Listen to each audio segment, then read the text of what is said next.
আসসালামু আলাইকুম। রেশমানুপুর ছোট রান্নাঘর থেকে সকলকে স্বাগতম।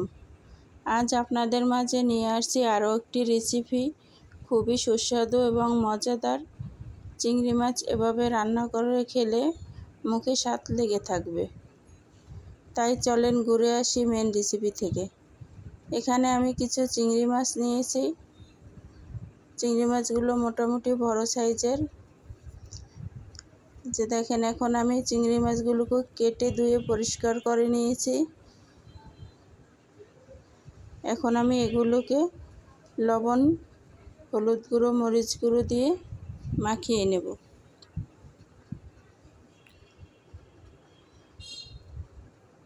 যেমন হলুদ গুঁড়ো দিয়ে দিলাম, এখন দিয়ে দিচ্ছি মরিচ গুঁড়ো। এখন সুন্দর করে মাখিয়ে নেব।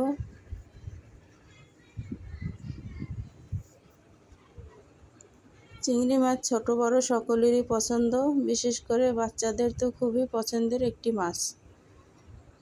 আমার মাখানো শেষ, এখন আমি এগুলোকে ভেজে নেব।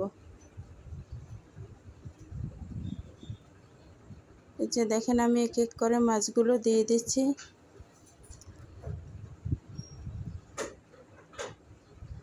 মাছগুলো এক এক করে দেওয়া শেষ আমার। এখন আমি একটু অপেক্ষা করব এক পিঠ হওয়ার জন্যে।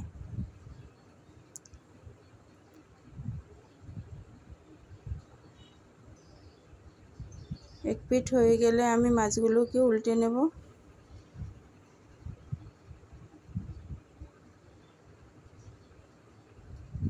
দেখেন হয়ে গিয়েছে, আমি এখন উল্টে নিচ্ছি।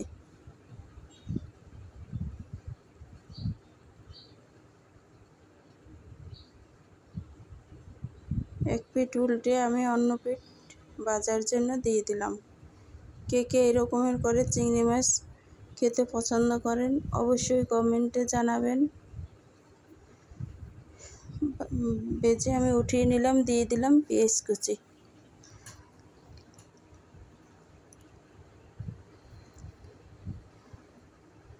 পেঁয়াজগুলোকে আমি একটু হালকা করে ভেজে নেব।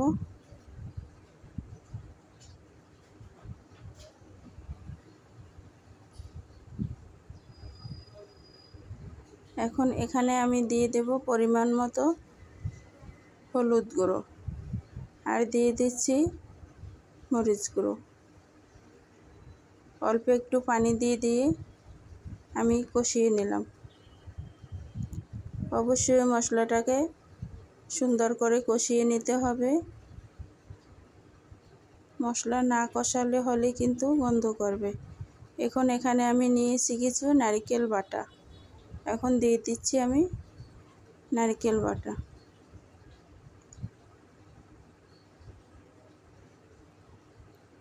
নারকেল বাটা দিয়েও আমি সুন্দর করে নেড়েচেড়ে কষিয়ে নেব।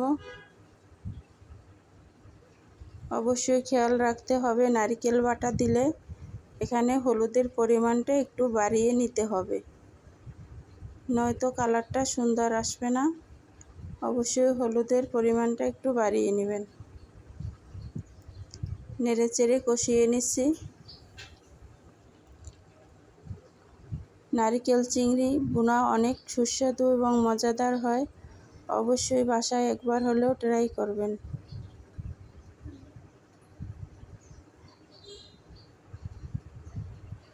কষানো শেষ, এখন দিয়ে দিচ্ছি পরিমাণ মতো পানি। পানি দিয়ে আমি একটু নেড়েচেড়ে নেব।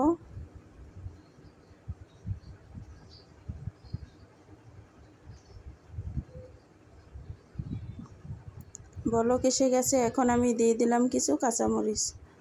অবশ্যই কাঁচামরিচটা পরে দিবেন। এখানে দিতে হবে একবারে কচি কচি কাঁচামরিচ। এখন দিয়ে দিলাম আমি চিংড়ি মাছগুলো, দিয়ে সুন্দর করে একটু নেড়েচেড়ে উল্টে পাল্টে দিচ্ছি। এই যে দেখেন কালারটা কত সুন্দর আসছে। অবশ্যই এভাবে রান্না করে খেলে মুখে স্বাদ লেগে থাকবে। একবার খেলে বারবার খেতে মন চাবে।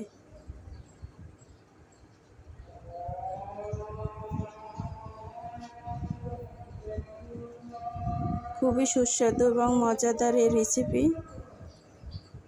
এই যে দেখেন, আমি বেশি ঝোল রাখবো না, শুকনো শুকনো করে নেব।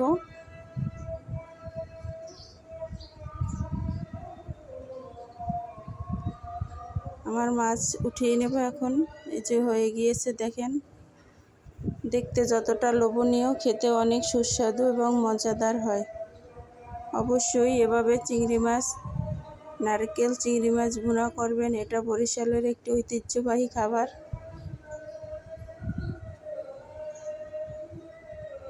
দেখেন দেখতে কতটাই না সুন্দর লাগছে। আমার ভিডিওটা যদি ভালো লেগে থাকে অবশ্যই লাইক কমেন্ট শেয়ার করে দিবেন। নিত্য নতুন ভিডিও পেতে আমার চ্যানেলটাকে সাবস্ক্রাইব করে রাখবেন। আবার দেখা হবে নতুন কোনো ভিডিওতে। পর্যন্ত ভালো থাকবেন, সুস্থ থাকবেন। আপনাদের মাঝ থেকে এখন বিদায় নিচ্ছি। আল্লাহ হাফেজ।